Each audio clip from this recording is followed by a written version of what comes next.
கண்டிப்பாக stock market இறங்கும், gold market இறங்கும். ஏதோ ஒரு செக்டாரில் ஏதோ ஒரு விஷயம் ஒரு வேலை இன்ஃப்ளேட்டட் ஆகிருக்கும். அதுக்கு .com பப்பில் காமிச்சாங்க. அந்த மாதிரி அடுத்த கிராஷ்னு ஒன்று வந்துச்சுன்னா கிரிப்டோவை காமிக்கிறதுக்கு நிறைய வாய்ப்பு இருக்குது. 1 கோடி ரூபா இல்லை 100 கோடி ரூபா இன்வெஸ்ட் பண்ணாலும் உங்களுக்கு கொலாப்ஸ் ஆச்சுன்னா 5 lakhs தருவாங்க. உங்கள் சர்க்கிள்லே யாராவது பேங்க் மேனேஜர் இருப்பாங்க, அவங்கள்ட்ட சும்மா கேளுங்களேன், அவர் 1 கோடி ரூபா இன்வெஸ்ட் பண்ணுறேன் உங்கள் பேங்க்கில், நாளைக்கு பேங்க் டிஃபால்ட் ஆகுது சார், அப்படிலாம் ஆகாது சார்ன்னு தான் சொல்லுவாங்க. எந்த பேங்க் மேனேஜர் ஒத்துப்பாங்க, இல்லை எந்த ஓனர் தான் ஒத்துப்பாங்க? நான் ஒரு கண்ட்ரியில் வந்து இங்கே நான் 100 ஏக்கர் இடம் வச்சுருக்கேன், அந்த கண்ட்ரியில் 100 ஏக்கர் இடம் வச்சுருக்கேன்னு சொல்லி இன்னொரு கண்ட்ரியில் போய்ட்டு அந்த பேப்பரை கொடுத்தனா ஜஸ்ட் பேப்பர் தான். அதே நான் இங்கே ஒரு கண்ட்ரியில் வந்து பெரிய பிஸ்னஸ் பண்ணியிருக்கேன், 100 கோடி ரூபாய்க்கு பிஸ்னஸ் பண்ணிட்டு இருக்கேன் அப்படின்னு சொல்லிட்டு அந்த பேப்பர் டாக்குமெண்ட்டை கொடுத்தாலும் அது பேப்பர் தான். ஆனால் நீங்கள் இதனோடு ஒரு சின்ன தங்கத்தை எடுத்துகிட்டு போயிட்டு நீங்கள் அந்த கண்ட்ரிக்கு எடுத்துகிட்டு போனாலும் செல் பண்ணும். கோல்டு ப்ரைஸ் கண்டிப்பாக 7,000க்கு மேலே போகுங்கிறத ஃபஸ்ட் லெவலாக கொடுத்துருக்கேன். First level target is 7,000. Second level target இப்போ சொல்கிறேன் 10,000லேருந்து 11,000 வரைக்கும் பர் கிராம் போகும். மார்க்கெட்டில் 3 வகையான பீப்புள் இருக்காங்க. ஒருத்தவங்க இன்ஸ்டிடியூஷனல் ட்ரேடர்ஸ், இன்னொருத்தவங்க ப்ரொஃபஷனல் ட்ரேடர்ஸ், இன்னொருத்தவங்க ரீட்டைல் பீப்புள். இந்த இப்போ ஒரு 100 பேர் எடுத்துக்கிட்டோம்னா அதில் 80 பேர் பார்த்தீங்கன்னா ரீட்டைல் பீப்புள். அவங்கள பொறுத்த வரைக்கும் ஏன் அதை வாங்குறாங்க, ஏன் அதை விற்கிறாங்கன்னு அவங்களுக்கு தெரியாது. இன்னொருத்தவங்களை டிபெண்ட் பண்ணி வராங்கல்ல, அவங்க இந்த மாதிரி நிறைய ட்ராப்பில் மாட்டுவாங்க. நம்ம ஒரு எட்ஜ் ஆஃப் த டிப்ரெஷன்ல இருக்கோம். அடுத்த ஒரு 25 வருஷம் கழிச்சு நடக்க போகுது அப்படின்னா நம்ம இந்த பேசவே தேவையில்லை. அடுத்த 4 இயர்ஸ்ல கண்டிப்பா நடக்கும். ஸோ இதை வந்து நம்ம பயப்படக்கூடாது. இதை எப்படி பார்க்கணும், அது ஆப்பர்ச்சுனிட்டியா பார்க்கணும். கண்டிப்பா ஸ்டாக் மார்க்கெட் இறங்கும், கோல்டு மார்க்கெட் இறங்கும், ரியல் எஸ்டேட் மார்க்கெட் கீழே இறங்கும். இந்த மாதிரி நேரத்தில் என்ன பண்ணலாம் அப்படின்னா டெப்ஸை கிளியர் பண்ணிடணும், ரெடி கேஷாக வச்சுக்கணும். ரெடி கேஷாக வச்சுக்கணும்னா நான் வந்து கையில் கேஷாக வச்சுக்கணும்னா வீட்டில் பிளாக் மணியாக வச்சுக்கணும்னு நான் சொல்லலை. உங்களுக்கு பேங்க்கில் கேஷாக மெயின்டைன் பண்ணணும். எதனால அப்படின்னு சொன்னேன்னா, வாரன் பஃபெட்டோட ஒரு பெரிய பிஸ்னஸ் மாடல் என்ன அப்படின்னா டிஸ்கவுண்ட் மாடலில் பர்ச்சேஸ் பண்ணுவார். விச் மீன்ஸ் என்னன்னா அதோட வேல்யூ 100 ரூபாயா இருக்கும், அதை போய் அவர் 30 ரூபா 40 ரூபாய்க்கு பர்ச்சேஸ் பண்ணுவார். அது எப்படி 100 ரூபா இருக்கக்கூடிய பொருள் 30 ரூபா 40 ரூபாய்க்கு பர்ச்சேஸ் பண்ணுறதுனா லைக் திஸ் தான். இப்போ நீங்கள் ஒரு அப்பார்ட்மெண்ட் போய் பார்க்குறீங்க, அந்த அப்பார்ட்மெண்ட் வந்து அதை அவங்க லான்ச் பண்ணும்போது 1 கோடி ரூபா சொல்லியிருப்பாங்க. அதை ஒருத்தர் பர்ச்சேஸ் பண்ணியிருப்பாரு, அவரால் ரீபேமெண்ட் பண்ண முடியல, அது ஆக்ஷனுக்கு வந்திருக்கும். அதே அப்பார்ட்மெண்ட் 50 லட்ச ரூபாய்க்கு வாங்கலாம். இல்லை, இங்கே தான் ஒரு கொஸ்டின். இதை வந்து இங்கே ஒரு டேர்ம், இது வந்து கார்பரேட் பையிங், கார்பரேட் புல்லிங்னா டேர்ம் பண்ணுவாங்க. ஆமாம்.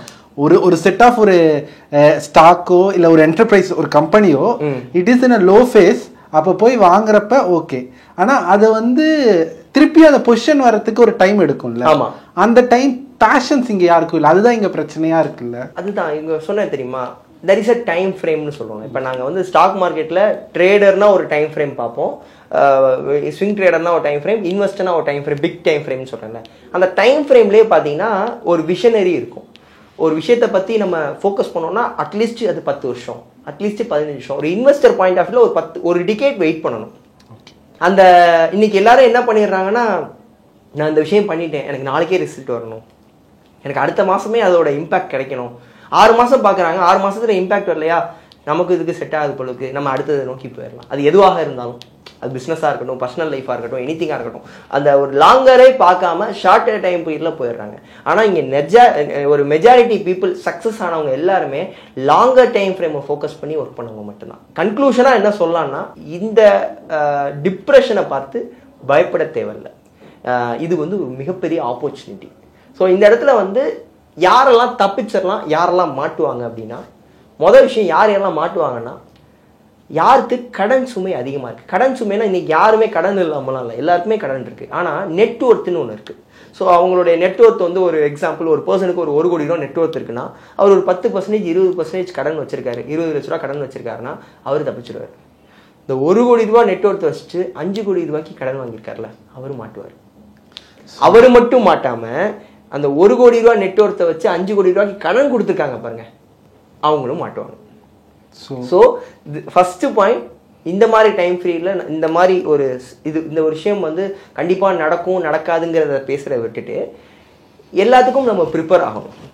ஸோ விக்ரம் படத்தில் சொல்கிற மாதிரி எதாக இருந்தாலும் பார்த்துக்கலாம் அப்படிங்கிற மாதிரி நம்ம அந்த எந்த சுச்சுவேஷன், ஏன்னா இங்கே ஷார்ட் டேர்ம் டெப்ட் சைக்கிள் நடந்திருக்கு, ப்ரூவன் டேட்டா, ஹிஸ்டரி ரிப்பீட்ஸ். அப்படிங்கும்போது லாங் டேர்ம் டெப்ட் சைக்கிளும் நடக்கும் ஃபர்ஸ்ட்.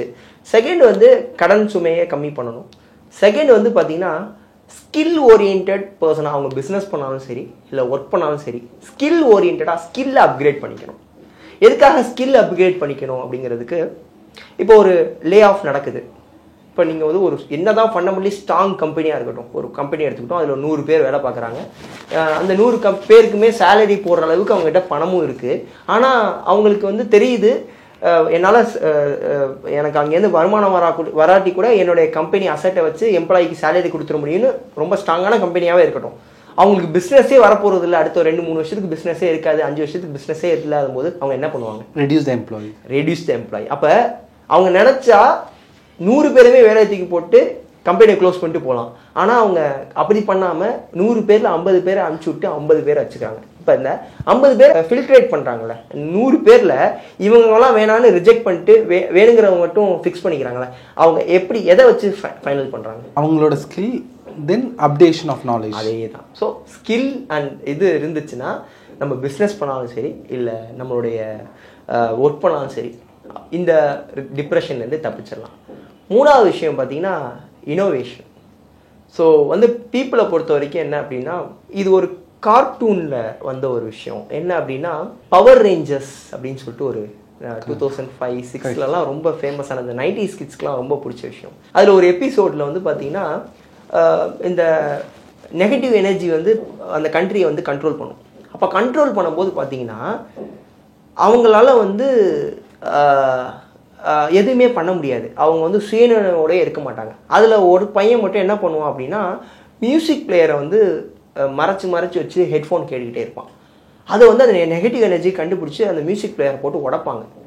அப்போது வந்து அவங்களுக்கு ஒன்றுமே புரியாது, ஏன் வந்து மியூசிக் பிளேயரை உடைக்கிறாங்க, நெகட்டிவ் எனர்ஜிக்கும் அந்த மியூசிக் பிளேயருக்கு என்ன சம்மந்தம்னு பார்க்கும்போது அந்த மியூசிக் பிளேயருக்குள்ளே அவன் போகும்போது அவன் கான்சியஸாக மாறிடுவான். கான்சியஸாக மாறிட்டான்னா நெகட்டிவ் எனர்ஜி அவனை அஃபெக்ட் பண்ணாதுங்கிறது ஒரு கார்ட்டூனாகவும் ஒரு கதையாகவும் சொல்லியிருப்பாங்க. அந்த மாதிரி தான் இதில் மூணாவது விஷயம் என்னென்னா சம்திங் டிப்ரெஷன் அப்படின்னு ஒரு விஷயம் ஒரு குளோபலாக எக்கனாமியாக வரும்போது என்ன நடக்கும்னா நம்மளோட மைண்ட் செட். ஸோ நம்மளோட மைண்ட் செட்டை ரொம்ப கிளியராக வச்சுக்கணும். ஸோ சம்திங் இது நெகட்டிவாக நடந்துருச்சு, இதுக்கப்புறம் நம்மளால் ரீபவுண்ட் ஆக முடியாது அப்படின்னு நினைக்காம கரெக்டாக பிளான் பண்ணி. ஸோ இது ஆமாம், இப்போ உங்களுக்கு நீங்கள் இப்படியே ரோட்டில் போயிட்டுருக்கீங்க, அங்கே வந்து ப்ரோ இங்கேருந்து போங்க, அந்த இடத்துல கொஞ்சம் மெதுவாக போங்க, அங்கே ஒரு பெரிய குழி இருக்குன்னு நான் சொல்லிடுறேன். அப்போ நீங்கள் என்ன பண்ணுவீங்க? எவ்வளோ வேகமாக போனாலும் அந்த இடத்துல போகும்போது ஸ்லோவாக போவீங்க. இந்த குழி இருக்கிறதே தெரியாமல் நீங்கள் போகிறீங்க, நீங்கள் ஸ்லோவாக போனாலும் விடுவீங்க. அந்த மாதிரி தான். ஸோ இந்த மாதிரி ஒரு டேட்டாஸ் இந்த லாங் டேர்ம் டெப்ட் சைக்கிளை பற்றி மக்கள் வந்து ரொம்ப கம்மியான மக்கள் தான் இந்தியாவில் பேசுகிறாங்க. பேசுகிறவங்களை வந்து பயமுறுத்துறதுக்காக பேசல. இப்படியெல்லாம் இருக்குது.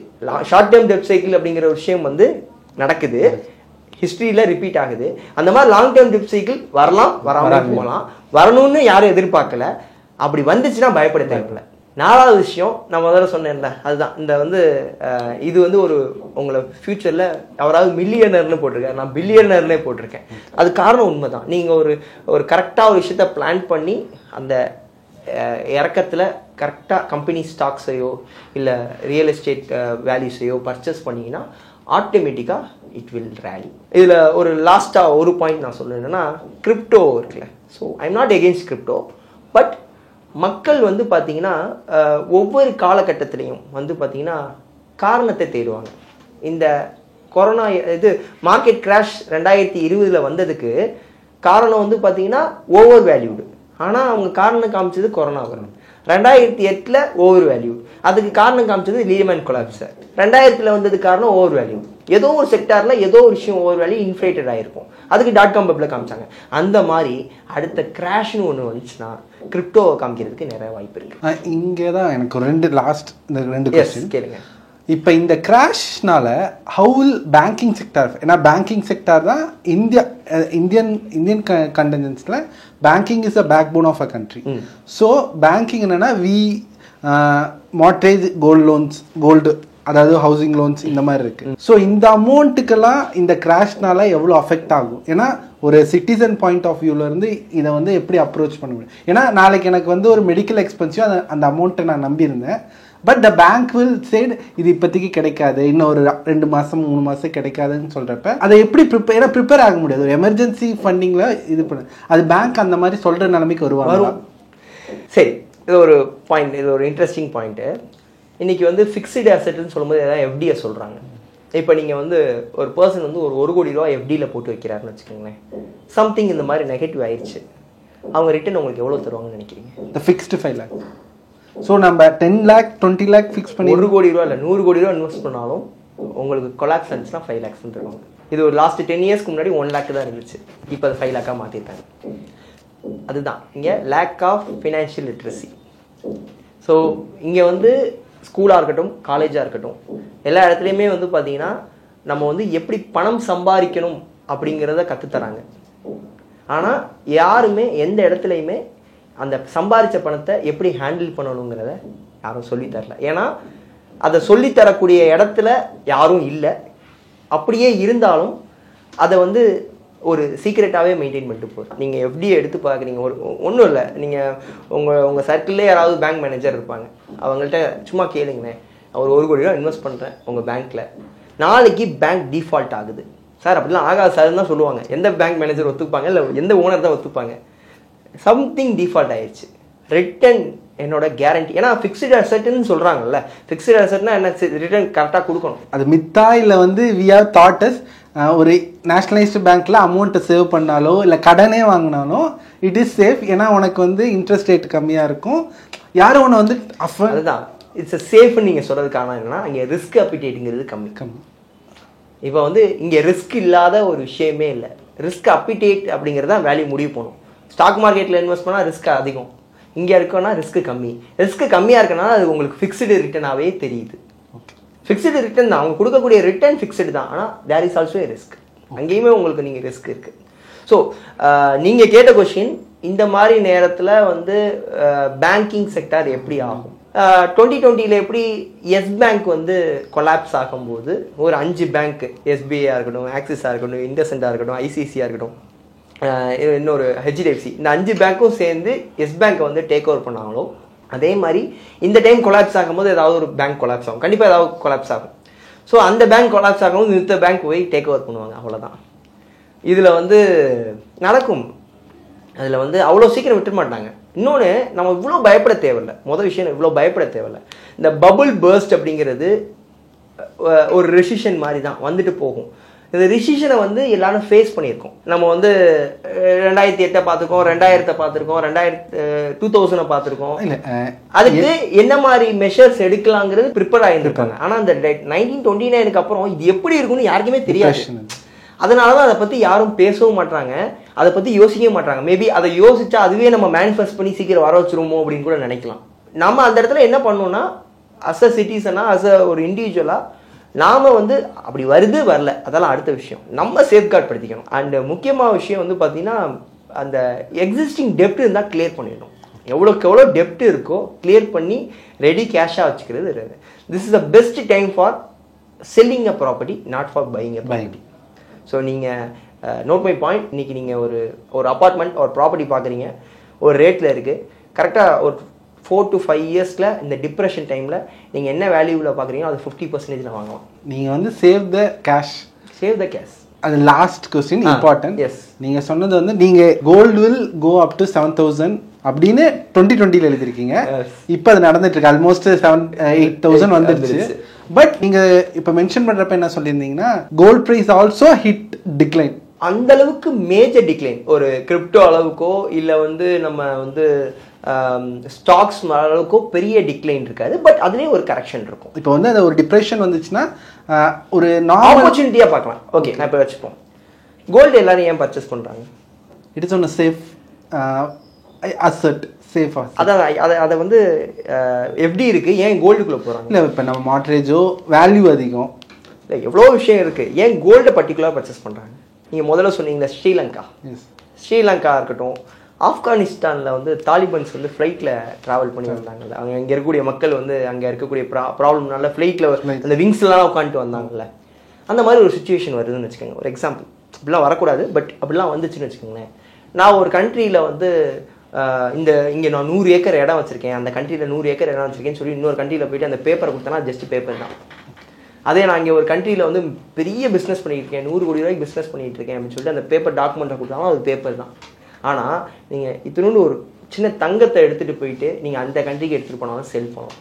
அந்த ஒரு விஷயத்தினால தான் மக்கள் வந்து கோல்டை பர்ச்சேஸ் பண்ண ஆரம்பித்தாங்க. ஸோ கோல்டோட வேல்யூ மெட்டல்ஸாக, ப்ரீஷியஸ் மெட்டல்ஸாக பார்க்க ஆரம்பிச்சது எப்போனா இந்த மாதிரி வார் வர டைமில் அவங்க மொபிலிட்டி ஒரு இடத்துல இந்த இடத்துக்கு ட்ராவல் பண்ணும்போது அவங்க கேரி பண்ணவும் ஈஸியாக இருக்கணும், அதே நேரத்துக்கு வேல்யூவாகவும் இருக்கணும்னு தான் கோல்டை பர்ச்சேஸ் பண்ணாங்க. அந்த கோல்டோட சேர்ந்து இருக்கிறது தான் சில்வர். இந்த கோல்டு வந்து இப்போ நீங்கள் கேட்டிங்கன்னா இந்த மாதிரி நேரத்தில் ஒரு ப்ரைஸ் இறங்குமான்னா அப்வியஸ்லி இறங்கும். எப்படி இறங்கும்னா ஆக்சுவலி இட்ஸ் அ ஸ்டாக் மார்க்கெட்டுக்கும் கோல்டுக்கும் இன்வெஸ்ட்லி ப்ரொபோஷனல். ஹெட்ஜ் பண்ணுவோம், ஹெட்ஜிங்னு ஒன்று இருக்குது. வென் மார்க்கெட் வந்து கீழே இறங்கப்போ கோல்டு மேலே ஏறும். இந்த கோல்டு வந்து 2003 வரைக்கும் பார்த்தீங்கன்னா இந்தியாவில் கோல்டு ப்ரைஸ் வேறு. அதை வந்து ஒவ்வொரு ஏரியாவிலும் இருக்கக்கூடிய ஏஜென்ட் தான் முடிவு பண்ணுவாங்க இங்கே கோல்டு ப்ரைஸ் என்ன அப்படிங்கிறத முடிவு பண்ணுவாங்க. ஆனால் 2003க்கு அப்புறம் தான் MCX மல்டி கமோடிட்டி எக்ஸ்சேஞ்சில் கோல்டு வந்து உள்ளே சேர்த்ததுக்கப்புறம் மக்கள் என்ன பண்ணாங்க, அதை அந்த பிளாக்ல மென்ஷன் பண்ணியிருப்பேன். அதில் என்ன பண்ணியிருக்காங்கன்னா ஃபாரெக்ஸ் மார்க்கெட்டில் போகக்கூடிய கோல்டோட கம்பேர் பண்ண ஆரம்பிச்சிட்டாங்க. அப்போ கம்பேர் பண்ண ஆரம்பித்தோன்னே அது மேலே ஏறினா இதுவும் மேலே ஏறும், அது கீழே இறங்கினா கீழே இறங்கும். இப்போ அந்த டைமில் பார்க்கும்போது கோல்டு ப்ரைஸ் கொரோனா டைமில் நான் பிளாக் எழுதின டைமில் கோல்டு ப்ரைஸ் ஒரு லெவல் இந்த ஃபிபனாக்கி சீரிஸ் கான்செப்ட் பண்ணி ஒரு லெவலில் பிரேக் பண்ணால் இன்னொரு லெவலுக்கு போகுங்கிறது இருந்துச்சு. அப்போ அந்த இதை கால்குலேட் பண்ணோம்னா கோல்டு ப்ரைஸ் கண்டிப்பாக 7000க்கு மேலே போகுங்கிறத ஃபர்ஸ்ட் லெவலாக கொடுத்துருப்பேன். First level target 7,000. Second level target இப்போ சொல்கிறேன் 10,000லேருந்து 11,000 வரைக்கும் பர் கிராம் போகும் நெக்ஸ்ட் 2 இயர்ஸ்க்குள்ள. ஏன்னா இங்கே ஃபர்ஸ்ட் லெவல் அச்சீவ் பண்ணுறது தான் கஷ்டம், செகண்ட் லெவல் அச்சீவ் பண்ணுறது ரொம்ப ஈஸி. ஒரு எண்ட் ஆஃப் த டிப்ரெஷன் ஸ்டேஜில் இருக்கும், டிப்ரெஷனுக்கான ஒரு விஷயங்கள்லாம் நடக்குது. அப்போ வந்து கோல்டோட ரேட்டு இன்னும் பயங்கரமாக ஏறும். அதில் நீங்கள் அந்த பிளாகை இவ்வளோ விஷயம் ஃபாலோ பண்ணியிருக்கனால கண்டிப்பாக அடுத்த பிளாகையும் பார்த்துருப்பீங்க. It's better to invest in silver compared to gold போட்டிருப்பேன். ஸோ அதுக்கான காரணமும் அதுதான். ஸோ இதில் வந்து நிறைய கான்ஸ் இருக்குது. சில்வரில் நீங்கள் பர்ச்சேஸ் பண்ணிங்கன்னா ரீசேல் வேல்யூ பண்ண முடியும். பை ஒரு இன்வெஸ்ட்மெண்ட்டாக பிளான் பண்ணிங்கன்னா சில்வரை ஃபோக்கஸ் பண்ணலாம். பட் அதுக்காக நம்ம வந்து எல்லா அமௌண்ட்டையும் போய் கோல்டையும் சில்வரையும் இன்வெஸ்ட் பண்ணுறதுங்கிறது முட்டாள்தனம். நான் சொல்கிறது ஒரு ஹெட்ஜிங் பர்பஸ். ஒரு போர்ட்ஃபோலியோன்னு எடுத்துக்கிட்டோன்னா ஒரு போர்ட்ஃபோலியோ ஒரு ஃபினான்ஷியல் அட்வைஸை நான் கன்க்ளூட் பண்ணணும்னா ஒரு போர்ட்ஃபோலியோன்னு எடுத்துக்கிட்டோன்னா அதில் கொஞ்சம் FD இருக்கணும், கொஞ்சம் ஸ்டாக்ஸில் இன்வெஸ்ட் பண்ணியிருக்கணும், கொஞ்சம் மியூச்சுவல் ஃபண்டில் இருக்கணும், கொஞ்சம் பாண்ட் மார்க்கெட்டில் இருக்கணும், கொஞ்சம் ஸ்டார்ட் அப்ஸில் இன்வெஸ்ட் பண்ணியிருக்கணும். டைவர்சிஃபை பண்ணி இன்வெஸ்ட் பண்ணும்போது தான் சம்திங் ஒரு விஷயம் அதான் சொன்னேன், ஸ்டாக் இறங்கும் போது கோல்டு ஏறும், அது உங்களுக்கு ஹெட்ஜ் ஆகும். ஃபுல் வேல்யூ ஹெட்ஜ் ஆகும்னு சொல்ல முடியாது, some value it will hedge. உங்கள் போர்ட்ஃபோலியோ ஒரு அலைவாகவே வச்சுக்கும். எல்லா அமௌண்ட்டையும் ஒரே இடத்துல போய் பார்க் பண்ணோன்னா கொலாப்ஸ் ஆகிடும். இங்கே ஃபினான்ஷியல் லிட்ரஸின்னு ஒன்று இல்லை அது. ஏன்னா நிறையா நான் கேட்குற வரைக்கும் வி ஹாவ் அ மித் ஸ்டாக்ல இன்வெஸ்ட் பண்ணால் லாஸ் தான் நடக்கும். ஏன்னா இதெல்லாம் ஒரு கேம்லிங் தான் we have taught in from a childhood. இந்த future generation AI is coming, all the tech will in our hands. How the future on investment and financial literacy எப்படி நம்ம அதை எடுத்துக்கலாம்? இப்போ நீங்கள் சொன்னீங்களே AI வந்துருச்சு, ஃபியூச்சர் டெக்னாலஜி வரனால வந்து என்ன நடக்கும் அப்படின்னு. இதனால டைவர்சிஃபிகேஷன் தான் நிறையா இருக்கும். லைக் வந்து பார்த்தீங்கன்னா இன்னைக்கு வந்து ஸ்டாக் மார்க்கெட்டில் ஓல்டஸ்ட் ஸ்டாக் எக்ஸ்சேஞ்சுன்னு பார்த்தீங்கன்னா பாம்பே ஸ்டாக் எக்ஸ்சேஞ்ச். அவங்க 1870லேயே அவங்களோட ட்ரேட்ஸை ஆரம்பிச்சிட்டாங்க. அன்றைக்கி இந்தியாவில் வந்து கம்ப்யூட்டரும் இல்லை, இன்டர்நெட்டும் இல்லை. அப்போது டெக்னாலஜியை பேஸ் பண்ணி தான் அந்த இன்வெஸ்ட்மெண்ட் இருந்துச்சுன்னா அது அன்றைக்கி ரன்னே ஆகிருக்காது. யாருமே இப்போ யாரோ மக்கள் அன்றைக்கி பர்ச்சேஸ் பண்ணி செல் பண்ணனால தானே 1870லேயே ஆரம்பிச்சிருந்துருக்காங்க. அப்போது வந்து டெக்னாலஜிக்கும் அந்தோடைய அந்த அந்த சப்போர்ட் அந்த சிஸ்டமுக்கும் சம்மந்தம் இல்லை. மேபி டெக்னாலஜி வந்து சப்போர்ட் பண்ணலாம், எலிவேட் பண்ணலாம். அந்த எலிவேஷன் வரும்போது தான் நிறையா ஒரு டைவர்சிஃபிகேஷன் இருக்குது. ஸோ அப்போ என்ன பண்ணுறாங்கன்னா பீப்புள் வந்து குயிக் மணியை பார்க்கணும். ஸோ பொதுவாக வந்து இப்போ ஒரு இன்வெஸ்டர் பாயிண்ட் ஆஃப் வியூவில் வந்து நீங்கள் உங்ககிட்ட ஒரு 1 லட்ச ரூபா பணம் இருக்குது, ஒரு இடத்துல இன்வெஸ்ட் பண்ணணும்னு நினைக்கிறீங்க. உங்களோட மைண்ட் செட் என்னவாக இருக்கும்? ஒரு இடத்துல இன்வெஸ்ட் பண்ணிட்டீங்க, உங்களோட மைண்ட் செட் என்னவாக இருக்கும்? இன்டூ டூ அப்படியே டபுள் ஆகணும். அது 2 லட்ச ரூபா வந்து எடுத்துகிட்டு வரலாம் அப்படின்னு. இதுதான் எல்லாருடைய கான்செப்டே. அப்போது ஒரு இடத்துல 1 லட்ச ரூபா இன்வெஸ்ட் பண்ணிட்டு அது 2 லட்ச ரூபா எடுக்கணும்னா இந்த 2 லட்ச ரூபா எடுக்கிறதுக்கு அதுக்குன்னு ஒரு டைம் பீரியட் இருக்குது. எவ்வளோ நாள் டைம் பீரியட் எடுத்துக்கலாம்னா அந்த ரூல் ஆஃப் 72ன்னு சொல்லுவாங்க. அப்படின்னா என்னென்னா 72 டிவைடட் பை உங்களுடைய ரிட்டர்ன் ஆன் இன்வெஸ்ட்மெண்ட் கால்குலேட் பண்ணாலும் அதோட இயர்ஸ் வந்துடும். நீங்கள் நிறையா ப்ராடக்ட்ஸ் சொன்னேன்ல, மியூச்சுவல் ஃபண்ட்ஸாக இருக்கட்டும், ஸ்டாக் மார்க்கெட்டாக இருக்கும், இந்த மாதிரி ஒவ்வொரு ப்ராடக்ட்டுக்கும் ரிட்டர்ன் ஆன் இன்வெஸ்ட்மெண்ட்னு ஒன்று இருக்குது. இந்தியன் ஸ்டாக் மார்க்கெட்டோட ரிட்டர்ன் ஆன் இன்வெஸ்ட்மெண்ட் பார்த்தீங்கன்னா 16 to 18 ஆவரேஜாக லாஸ்ட் 25 இயர்ஸில் 16 to 18 கொடுத்துட்டே இருக்குது. ஸோ இந்த மாதிரி ஒவ்வொரு இப்போ 18% எடுத்துக்கிட்டிங்கன்னா உங்களுக்கு உங்களோட கேபிட்டல் வந்து ஒரு 5 வருஷத்தில் டபுள் ஆயிரும். இதே நீங்கள் கோல்டில் இன்வெஸ்ட் பண்ணிங்கன்னா ஒரு 9% ஆகுதுன்னா ஒரு 8லேருந்து 9 வருஷம் டைம் எடுத்துக்கும். அந்த மாதிரி ஒரு கால்குலேஷன் பிரகாரம் இருக்குது. ஸோ அந்த இடத்துல வந்து இந்த டெக்னாலஜி உள்ளே வரனால, ஏஐ அப்படிங்கிற விஷயம் வரனால, குயிக் மணி பண்ணணும் அப்படிங்கிற கான்செப்டில் மக்கள் வரனால அந்த ஹையர் டைம் ஃப்ரேமை மறந்துடுறாங்க. எனக்கு டபுள் பண்ணணும், ஆனால் நாளைக்கே பண்ணணும், டபுள் பண்ணணும் அடுத்த மாதமே பண்ணணும், அது பண்ண முடியாது. நீங்கள் என்கிட்ட எல்லாருமே ஒரு கிளைண்ட் கேட்கும்போது கேட்பாங்க, முத்து ஒரு ஸ்டாக் இன்வெஸ்டராக ஒரு ஸ்டாக் மார்க்கெட்டில் எவ்வளோ லாபத்தை பார்க்கலாம் அப்படின்னு. நீங்கள் ஸ்டாக் மார்க்கெட்டில் எதில் இன்வெஸ்ட் பண்ணுறீங்க? ஒரு கம்பெனியோட ஷேரில் இன்வெஸ்ட் பண்ணுறீங்க. இப்போ எக்ஸாம்பிள் ஒரு ஏபிசின்னு ஒரு கம்பெனி எடுத்துப்போம். அந்த கம்பெனி வந்து எப்போ ஐபிஓக்குள்ள வந்திருப்பாங்க, ஸ்டாக் மார்க்கெட்டுக்குள்ள வந்திருப்பாங்க, அவங்களுக்கு பணம் தேவை அப்படிங்கிறது கொஞ்சம் அமௌண்ட்டை கொடுத்துட்டு, கொஞ்சம் ஷேர்ஸை கொடுத்துட்டு அவங்க பணத்தை வாங்கிட்டு போய் அவங்க பிஸ்னஸ் பண்ணுறாங்க. அவங்களுடைய அதிகபட்ச ஆசை, அந்த கம்பெனியோட அதிகபட்ச ஆசையை என்னவா இருக்குன்னா, அந்த வருஷம் அந்த கம்பெனி ஒரு 15% 20% லாபம் பார்த்தாலே போதுங்கிற மைண்ட் செட்டில் தான் அவங்க உள்ளே வந்திருப்பாங்க. அப்போது அந்த கம்பெனிக்கே 15 to 20% தான் லாபம் எதிர்பார்க்குறாங்கன்னா, இங்கே வந்து மக்கள் நம்ம அதில் இன்வெஸ்ட் பண்ணிட்டு எப்படி நம்ம 100% லாபத்தை ஒரே வருஷத்தில் எதிர்பார்க்கலாம்? இங்கே ஒரு வருஷத்தில் எதிர்பார்த்தா கூட பரவாயில்ல. People are greedy. நான் இன்னைக்கு இன்வெஸ்ட் பண்ணேன்னா இந்த மாதமே டபுள் ஆகணும், என் பணம் டபுள் ஆகணும். இங்கே தான் இந்த கொஸ்டின் வந்து இங்கே இருக்க அதாவது ஒரு செட் ஆஃப் டியூட்டர்ஸாக இருக்கணும், அந்த மென்டாஸ், இந்த டைப் ஆஃப் ட்ரேட். அவங்க என்ன சொல்கிறாங்கன்னா, இன்னைக்கு போட்டேன்னா நான் இவ்வளோ 25,000 ஒரு நல்ல லாபம் எடுத்திருக்கேன். அது ஒரு மிஸ்கைடிங் ஆஃப் கண்டிப்பாக மிஸ்கைடிங். இப்போ நான் அதான் சொன்னேன்ல, மார்க்கெட்டில் 3 வகையான பீப்புள் இருக்காங்க. ஒருத்தவங்க இன்ஸ்டிடியூஷனல் ட்ரேடர்ஸ், இன்னொருத்தவங்க ப்ரொஃபஷனல் ட்ரேடர்ஸ், இன்னொருத்தவங்க ரீட்டைல் பீப்புள். இந்த இப்போ ஒரு 100 பேர் எடுத்துக்கிட்டோம்னா அதில் 80 பேர் பார்த்தீங்கன்னா ரீட்டைல் பீப்புள். அவங்கள பொறுத்த வரைக்கும் ஏன் அதை வாங்குறாங்க, ஏன் அதை விற்கிறாங்கன்னு அவங்களுக்கு தெரியாது. இன்னொருத்தவங்க சொன்னாங்கன்னு வாங்கியிருப்பாங்க. இந்த மாதிரி ஒரு யூடியூப்ல ஒருத்தர் சொல்லியிருப்பாரு இந்த ஸ்டாக்கை வாங்குங்கன்னு, அதனால வாங்கியிருப்பாங்க. ஒரு பேப்பரில் ஒருத்தவங்க ஆர்டிக்கல் எழுதியிருப்பாங்க, அதனால வாங்கியிருப்பாங்க.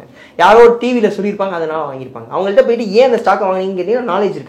ஆனால் அந்த ப்ரொஃபஷனல் ட்ரேடர்ஸ் அப்படி இல்லை. இந்த இன்ஸ்டிடியூஷன் என்ன பண்ணுறாங்க, இந்த இன்ஸ்டிடியூஷன் எங்கே போய் அவங்க அமௌண்ட்டை இன்வெஸ்ட், ஏன்னா இந்த இன்ஸ்டிடியூஷன் தான் வந்து பார்த்தீங்கன்னா பெரிய லெவலில் நாலேஜ் இருக்குது. ஸோ மார்க்கெட்டை பற்றி, மார்க்கெட்டை கண்ட்ரோல் பண்ணக்கூடிய அளவுக்கு பவரும் இருக்குது, மணியும் இருக்குது.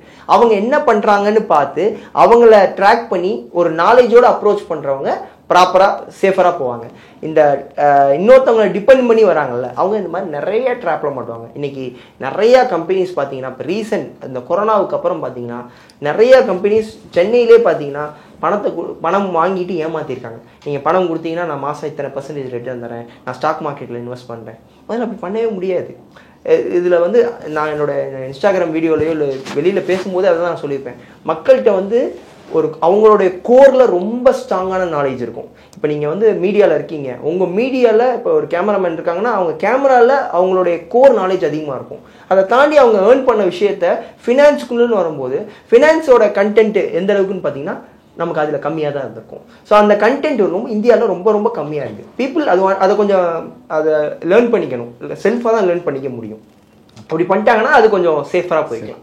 தேங்க்யூ சார், இவ்வளோ நேரம் உங்கள் வேல்யூபிள் டைம்ஸை இவ்வளோ இன்ஃபர்மேஷன்ஸ், ஹவு டு இன்வெஸ்ட், எப்படி வந்து வைஸாக இந்த ஒரு டிப்ரெஷன் பீரியட், இந்த ஒரு 3 years 4 years எப்படி வந்து பீப்புள் வந்து வைஸாக எடுத்துக்கணும் அப்படிங்கிறத ரொம்ப டீட்டெயிலாக எங்களுக்காக டைம் ஸ்பெண்ட் பண்ணி சொல்லியிருக்கீங்க. ரொம்ப தேங்க்ஸ். தேங்க்யூ.